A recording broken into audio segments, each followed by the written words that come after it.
Hello my friends, in this video we are looking at a basic Kali single stick striking concept which is called Redondo. Ends up with a vertical strike coming downwards, and Forehand Redondo, which is the one we're looking at in this video, starts on the side that's holding the stick and stays on that same side. Almost like the wheels of a steam train turning around like a flywheel on the outside. Anyway, you'll see we're going to get to the tutorial in 3, 2, 1, now. Next we are looking at the Forehand Redondo. So this is a vertical strike like a flywheel. I'll just show you and then you'll see. From the front it goes like so. From the side. From the back.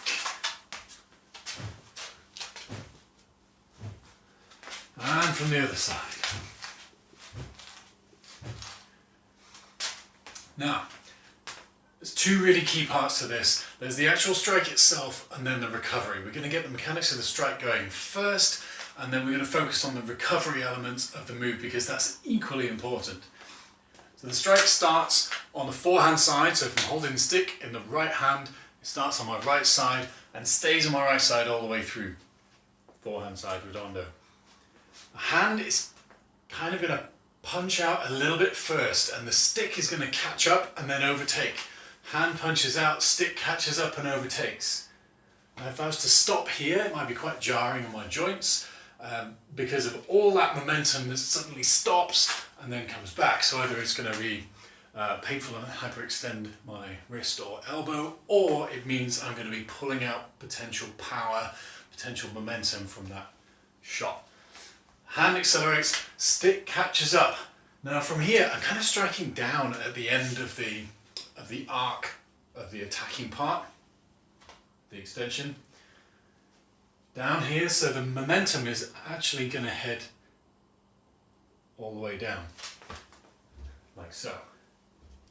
Need to make sure that I'm reaching out as well. If I just do it close to me here, then I'm losing out on something. This is where it's a little different from a downward twirl as well. If I'm twirling the stick, my hand stays in quite a small space. My hand almost stays entirely still, and a lot of the action is happening just around my wrist, with a little bit in the elbow and maybe a teeny bit in the shoulder depending on how flexible my wrist is. You'll notice I'm not opening my hand up maybe to here at the maximum, but you see I'm still keeping my fingers on the stick.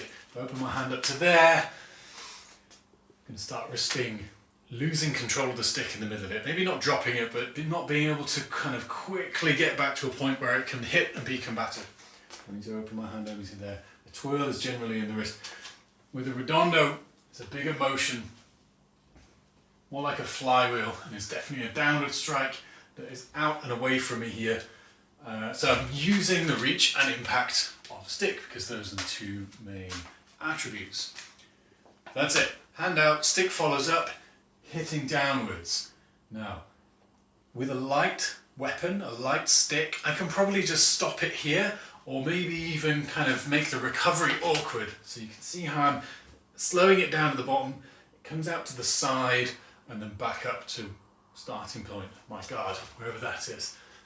But as the weapon gets heavier, or if I'm hitting even harder, there's a lot of momentum that I'm having to slow down here. This is the second part, which is the recovery, equally important.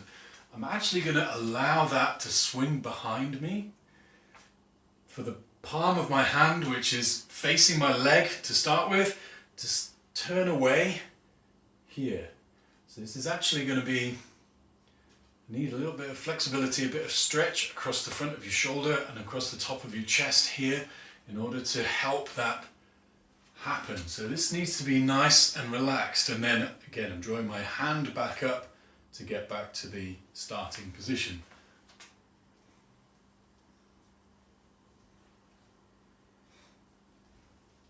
So things that are going to help that recovery mode is standing upright, having a good kind of upright posture, shoulders not rounded over too far, they don't have to be fully extended all the way back. We're not eagles here, but nice and upright. If I'm rounded over, then it's quite a lot of tweak on my shoulder joint itself, so I need to try and stand upright, have my abs braced, everything nicely in line. If that's a struggle, another part is going to be the rotation of my shoulders and my hips. There's a small rotation on my feet, but I'm not looking to fully turn all the way around. That's kind of unnecessary in my book here. So you see I'm turning my shoulders, so actually at the point where the back is, my left shoulder is forwards. Obviously I'm not sticking my hand out here because that becomes a target for my enemy to attack. So here and recover.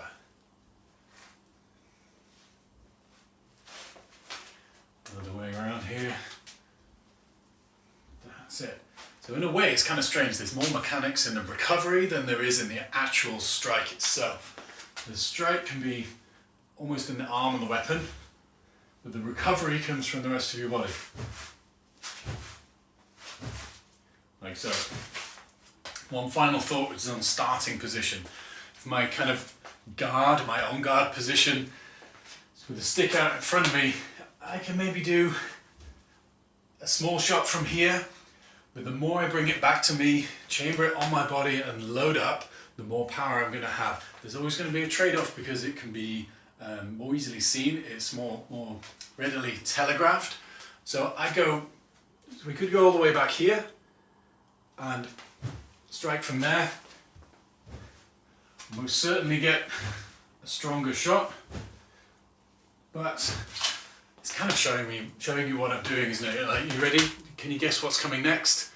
Yeah, you probably can. There's not many options from there that I can be sneaky about. Whereas even starting from here, it's hard to get a lot of power in there, but it can happen quickly. I go somewhere in the middle, which is bringing my hand back to my chest, stick somewhere near the front of my shoulder here, and with a heavier weapon, I'll actually push with my shoulder to get it started.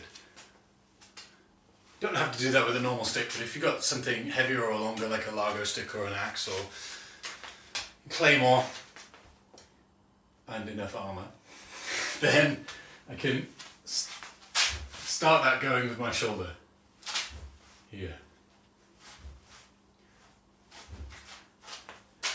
You can do it left foot forwards or right foot forwards.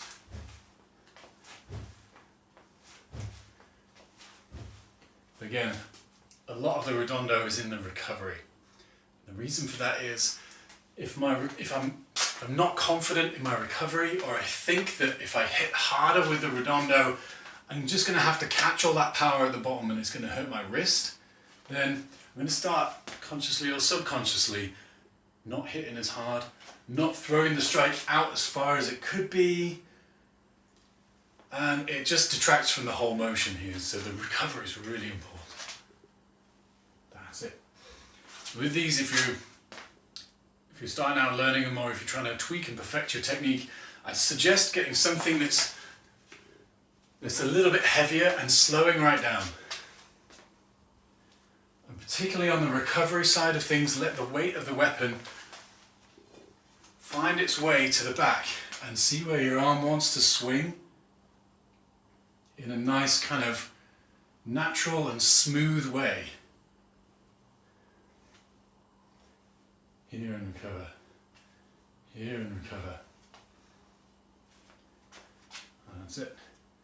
It's not the fun, exciting part of hitting people with sticks and that.